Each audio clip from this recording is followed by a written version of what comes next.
What's up, everybody? Welcome back to the basement. We got a great show for you tonight. Joining us live via Skype is Michael Martin, the creator of Blood and Dust, The Life and Undeath of Judd Glenny. We're going to talk about his Kickstarter for the sequel, Glenny Family Values. Guys, it's going to be a great show. Grab your drinks, watch the credits, and we'll be right back.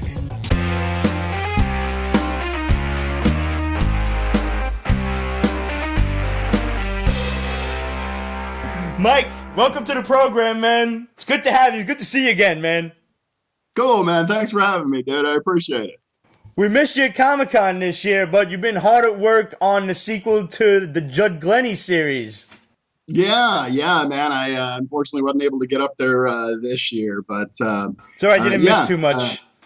A lot of nonsense, a lot of pushing and shoving, and smelly mouth breathers. So it was a Comic-Con. Yeah, it was. Sweet. You guys can go back and check our review of Comic-Con from last week. I believe we got to most of it. I got drunk and kind of blacked out by the end of the night. So, see, I was fine. Dude, you were gone. I think we closed the show, right? Yes. I closed the show? Yeah. But then I go out into the fresh air to say goodbye, and that's my downfall. Okay. I cannot have fresh air. I can't. So, Mike, when we last saw Judd, he had just finished defeating the swamp monster to save not only his kids, but... No, that was actually, that was Saul, Judd's grandson that he had. His grandson, right. Yeah. And he couldn't do it on his own. Well, that was the thing, is Judd was in the swamp too, so Zeke actually went and let Mama out. Judd would have never let Ruth out. There's a graphic novel to the first volume, right? Yeah, the Life and Undeath is volume 1 of Blood and Dust. You probably won't get it anywhere. I'm no longer with Action Lab, and as part of my agreement to get my property back from Action Lab, I ended up having to buy every copy of volume 1 from Diamond. So every issue that is not in someone's hands is sitting in my living room right now, 1,600 copies worth. But now that is all being put out for the Kickstarter. There are several tiers where you can get a copy of Volume 1. Absolutely, yeah. They're included in the Kickstarter awards. They're also available on my online store, and I'm going to be working on getting them back out there, available through other channels like Amazon and such. Yeah. Guys, so first and foremost, make sure you go on Mike's store and pick up a copy, because I remember actually Mike and I became friends when we initially reviewed the book. I always wound up picking up indie stuff, and the original series was published from Action Lab, and it basically saw this older dude. He was a vampire, but not like your typical, flying around on leathery wings, eating people kind of vampire. He was content to live with his family in the recesses of the swamp, and he was kind of an unsung hero, where kids, usually stupid teenagers or little kids on some sort of adventure, would wander into the swamp. And he'd have to go and save them, because one of the best lines that I found from the book was, "There are worse things in the swamp than me." And it starts out with this one guy, this human, coming to see him, and Judd Glenny's kind of giving him a hard time. Like, "What are you doing here? Get out of here. I don't want to talk to you." And he's like, I just came to say thanks, man. And he's like, in all the years that I've been basically kicking kids out of the swamp, you're the first person that's come up and say thank you. So, like, all right, you want to know about me? You want to know everything? Well, you'll be sorry you asked. You could say that, yeah. I've just about got most of the quotes down, because I really did love the book. It was such an original idea. And he winds up having to go and fight for the like a evil swamp. Like, if you had Swamp Thing meets Pennywise the Clown, but not Pennywise the Clown, like the actual it creature. Yeah. That's what this thing was. It was a living entity of the swamp. And it had been there since time immemorial. It was an earth spirit. And we kind of delve into a little bit more of earth spirits and what exactly Judd Glenny is, because he's a vampire, but you have a whole other stake, pun completely and unapologetically intended, in the vampire mythos going on with this series as showcased in Volume 2. Now, I had the privilege of reading the first issue, so I'm like one leg up on you guys.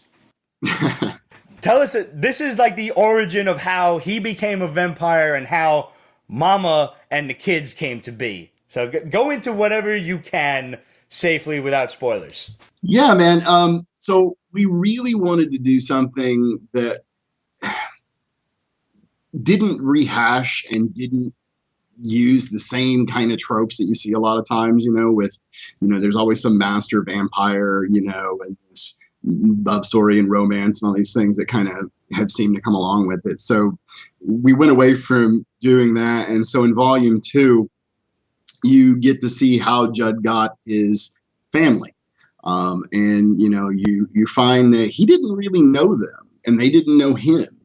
And so that sets up a really big kind of conflict, because these people had never seen this dude, never heard of this dude. 2 generations worth of orphans. Ruth is his actual granddaughter. So they never had any idea about any of this stuff. And then one night, somebody shows up in the middle of the night and changes everything about their lives. So it's really kind of a cool kind of moment where we're still going back and continuing the story from Volume 1, where Ruth got out and Judd knows that he's got to go get her, and yet we're intermixing the backstory while we're telling the current story. So you got to read chapter 1 of it. In chapter 2, we actually find out about Judd and how he came to be.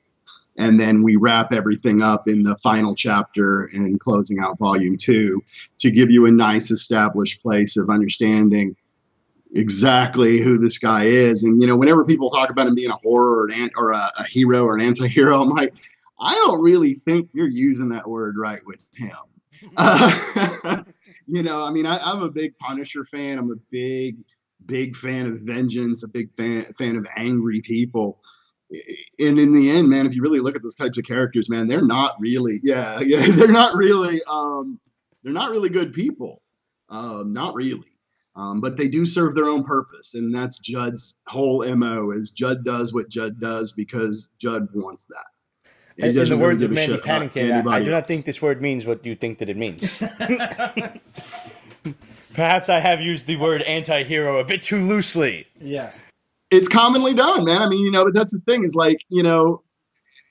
especially in comics, man, everything is either black or white. You're wearing a white hat, you're wearing a black hat. It's all very defined. And when you start crossing those lines, and for him, man, the real world is a world of gray, and nobody's a villain in their own story, but everybody does what works for them in real life. And that's kind of how I approach Judd and how he does what he does.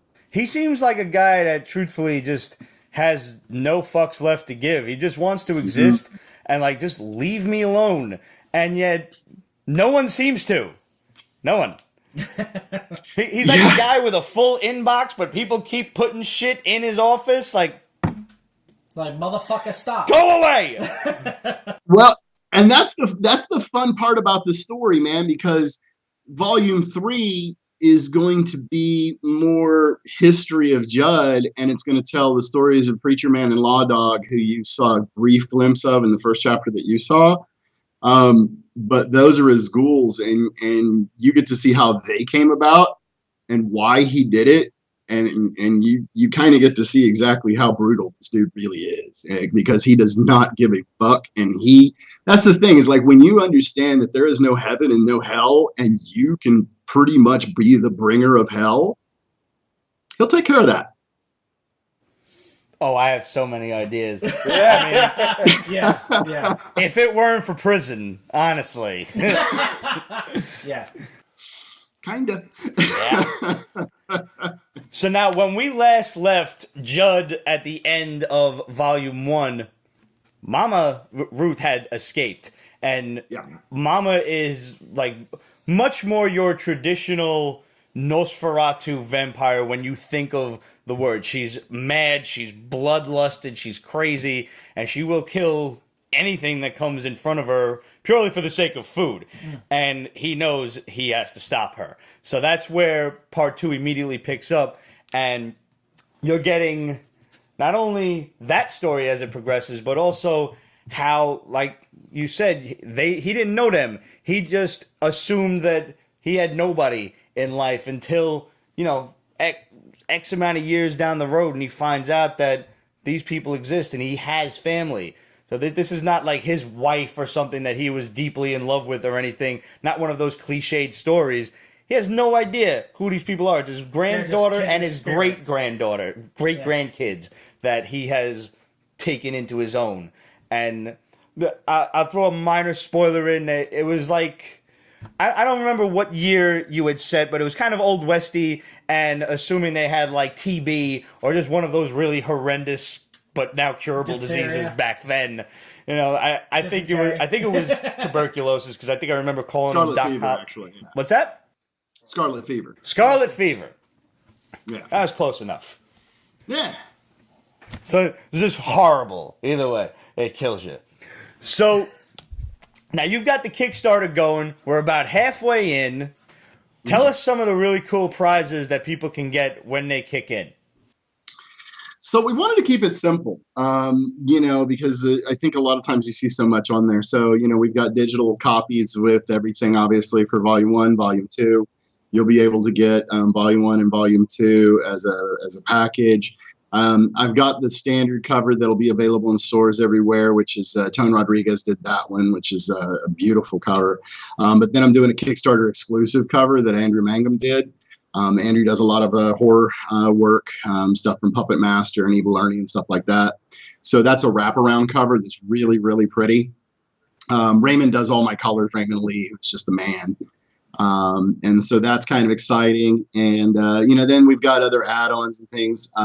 T-shirts. So I'll show you the one I'm wearing right now. So that's cool. T-shirts. Nice. Mm-hmm. Very cool. Yeah. And prints and sketch cards and sketches from Tone. The most awesome are original pages. So you can actually get some of the original pages from dope. The story. Yeah, I mean, and this is kind of a panel page, but my absolute favorite, just to show it off because I'm here, is this double page spread. Oh, that's cool. That's sick. That's sexy. That is just brutal and look at the horrific shotgun in his mouth. Nice. Oh, look at a blast. That's great. The artwork's phenomenal. Pete's having a moment. Yeah, that's actually kind of a funny story, man, because so Tone's doing my new book, right? Tone Rodriguez, who's done tons of incredible stuff. Tone usually actually works on The Simpsons and Futurama and does their comics. But he's done Dead Vengeance and done a bunch of other stuff, Snake Plissken books and everything. But Tone is the nicest guy in the world. And for that double page spread, I just said, look, I want this to be a defining moment. I want this to show that she is the scariest fucking thing in comics today. And he's like, I don't know what to do with that. So I'm over at his house and I'm like, all right, so here's an example. I want you to take a shotgun, shove it down somebody's mouth, crank them over, blow them out the ass, and kill somebody else with it. What the fuck?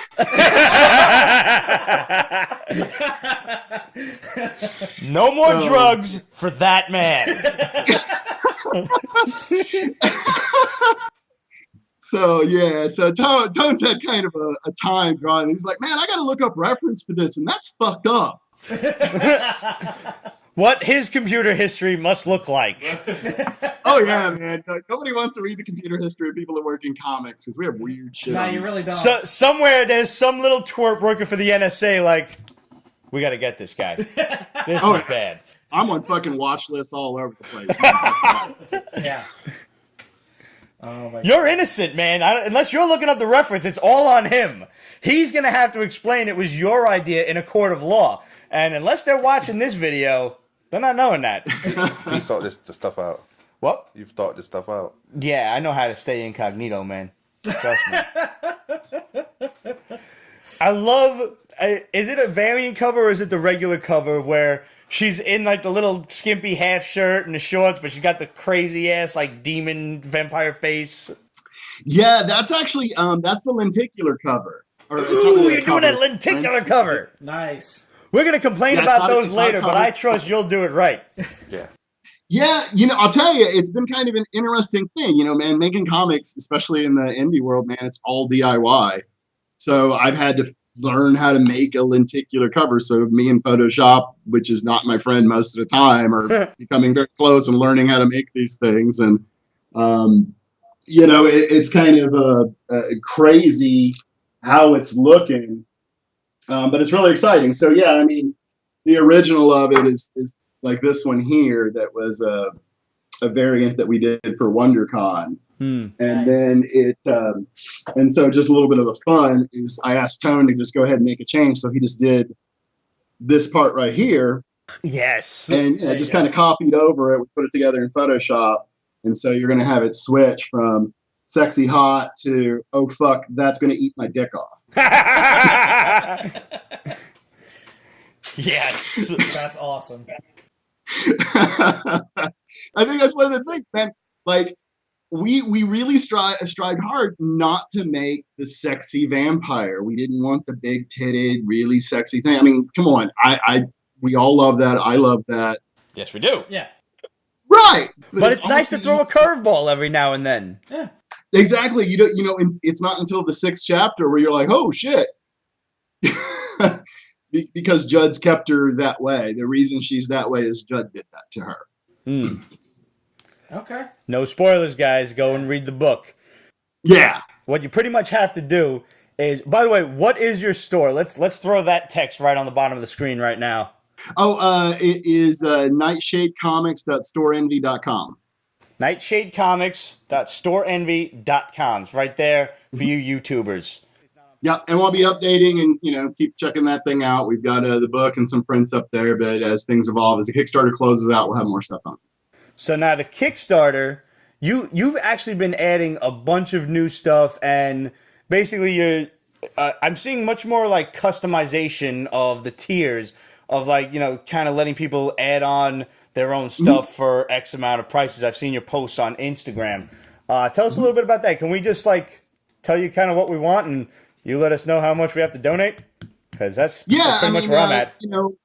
There's the normal reward tiers, but I had a lot of people reaching out to me going, hey, man, I really wanted the sketch, but I also wanted a T-shirt. Or, hey, I really wanted Tone's cover, but you didn't offer, a T-shirt with that or whatever. So what I did was just make it to where, let's say you do the $25 pledge for volume 1 and 2 hard copy. If you want like a sketch card, I believe is another 20. So you can just increase your pledge by 20, message me, and I'll get you we'll have a sketch card made for you, and send that out. So you just increase your pledge by whatever it is that you want, and we'll go ahead and take care of that for you. One of the more customizable Kickstarters I think I've ever seen. So I'm going to just run down a list of what I was looking for when I first took a glance at the Kickstarter. And obviously I was waiting until this interview before I kicked in on it. For the basement's sake, we're definitely going to need some digi-downloads. We're definitely going to need at least one copy of the graphic novel. And I'm going to need just at least for myself one of each of those variants, and maybe one to give away to you guys out there for a trivia question. I think we'll make it like some sort of vampire mythos trivia question. I think that's fair. I think that works. Yeah. Yeah. Cool. Yeah. So I'll shoot you a message. You let me know what tier I'm at, and I don't know. Maybe I can't have any more T-shirts. I got to stop with the T-shirts. Well, we Maybe do you see how fall into that card. category of guys who own 50 T-shirts, wear 10 of them. 50. Yeah. 50. Well, I'm just Should I count them? Should I just one day You absolutely count should. them up? You should. absolutely should. You should You should record do it. a Facebook Live. You should do a Facebook Live or a Periscope Live at a Pete's Basement Extra. You going through your closet or your dresser or whatever. And we're just talking about crew neck T-shirts like this. Yes. Yeah. Okay. How many pounds of T-shirts? I don't even know, bro. No, fuck that. I could run my own he Salvation ain't got a Army. scale big enough. Let me tell you now how I have a little my dresser is about the size of me, which is, as far as I'm concerned, little.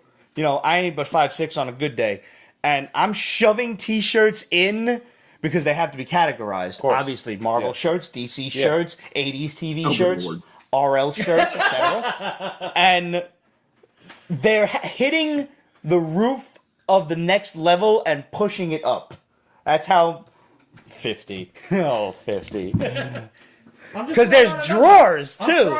There's band shirts, there's Pete's Basement shirts, there's Yankee t-shirts. So I think I might have to go with like a sketch card for myself to hang up and display versus a t-shirt. So I'll definitely hit you up separate, and you guys will have to wait and see the rewards that the basement gets a hold of, gets their grubby mitts on. But we're only going to be able to get a hold of these and give them to you guys if you break out those wallets and credit cards and kick in.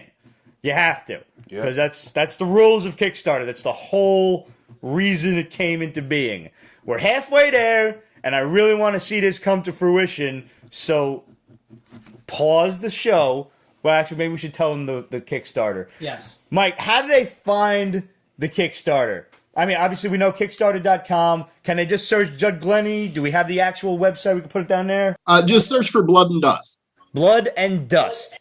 So go on Look for Kickstarter. me, Michael R. Martin. Yep. Quick little search up top. You can search Michael R. Martin, Blood and Dust. Little ampersand. See that? Or I'll tell you, that's one of the crazy things is like when I launched, I had the ampersand, and then people are like, well, I type in and I can't find it. I'm like, not for nothing. Search engines are stupid. Yes. I'm So telling you, stupid. man. It's like, Truthfully, because I'm able to think outside the box despite what Ramon might say about all the liquor that I consume, I would be smart enough to just type in blood dust and right? find it after that. Because I know that and is going to be tricky. I know it. But kudos to you for being able to put in both of them because you know that the internet is fickle. The internet is a dark place. Yes. Kate has a question? She typed in Glenny Family Values. Glenny Family Values. Did it come up? Yeah. All right. Yeah, any family See, values would do it. you gotta love the resourcefulness of some of our more dedicated Pete's Basement fans. She gets a star. She does. She gets a gold star. Yeah. You see how this is There gonna you work? go. We're gonna implement Awesome. this from now on. Gold stars. We're gonna have a little merit board right behind us. I Can we really do like a special edition, like a Mike's edition, where you get a gold star and a black heart? Mm-hmm. There you go. Yeah, I like it. So there you go. She gets a black heart from me. I tell you what. You know what? Yo, I'm gonna put this out there right now because Oh, I never got a chance. She's scary when he does that. I know I am. I never got a chance to do this. And whoever's out there, whoever wants to do this shit, but you got to be good. Like I don't want no stick figures coming back. Michael gave to me a white sketch cover of Blood and Dust issue 1 that I never got a chance to turn into an artist to do up a sketch. So I'm putting it out there to all of the Pete's Basement fans, all you talented sons of bitches out there. Who wants to draw up for me the cover to my Blood and Dust, The Life and Undeath of Judd Glenny, issue 1? I'm going to tell you what I want. I want Judd Glenny, I want Blade, and I want Vampire Hunter D all together on an open splash page, and then I want to put that shit in a frame. I'll pay you. I got money. I'm not worried about that. Let me know what we can do here. So Pete's Basement fans, contact me. Hit me up at questionsofpetesbasement.com. You can title that sketch cover, JG sketch cover, and I'll get it. It'll forward right to me. And in the meanwhile, now that you got the website, pause the show before we get into the rest of the comics for the week. Pause. Go on Kickstarter. Search Judd Glenny. Search Michael R. Martin. Search Glenny Family Values. Search Blood and Dust. It's going to come up. It's going to come up on one of those. It's going to come up on all of those. You don't have to open up new tabs. Whichever one comes up first, fine. Find your level. Find the prizes that you want. And kick in. And if you like something that you don't see on your own tier, Kickstarter now gives you the option to just message whoever's running the show here. Send Michael a message. Tell him you've seen the interview on Periscope, seen it on Pete's Basement YouTube, and he'll hook you up with something good. Tell him what you want, and he'll help. He'll be more than happy to help you out. Trust me. Ain't that right, Mike? Absolutely. See? I'm here to serve. So, whatever you need, you need a shirtless Mike level. Cool. I'll make that shit happen. You heard it here first. Hey, there's a lid for every pot, It's got a so new reward level. you might have to actually back that up because there's a lid If you for want every one of pot. us to come over and bite you for X, we'll figure out a price range. We can do it. Pete's Basement will bite you. They got to make sure they pay for airfare. It's Unless not you're even- local, man, we won't Oh, yeah. charge you for gas. Yeah, there you go. That's fair, right? Yep. You can There take you the subway. We can take the subway. Yeah. Get subway tokens. Mike, thanks for being on the program, man. It's been a great interview. Thank you. This has Thank definitely you been so one of much, our man. best I really ones. appreciate it. It's awesome to be here. Best of luck with the rest of the Kickstarter. I'll be sure and hit you up tonight, as long as I'm not too drunk, or tomorrow. We'll figure it out. I But make it tomorrow. I'm definitely kicking I in like on drunk this. shopping, quite honestly, Pete. So there's a couple of high levels on there. If you go drunk shopping later on, man, feel free to click away. It's probably safest that maybe I wait till tomorrow. Yeah. Like, I take all of those. Mike, again, best of luck. Thanks for being on the program, and we'll definitely be in touch. Have a good one, Thanks a brother. lot, guys. I appreciate it. It's good seeing you guys again. Take it easy, Nice man. to meet you, Look man. forward Take to seeing care. you again. You too. Pete's Basement is copyright 2015, Ripped Productions and Pete's Basement LLC. All rights reserved, so go fuck yourself.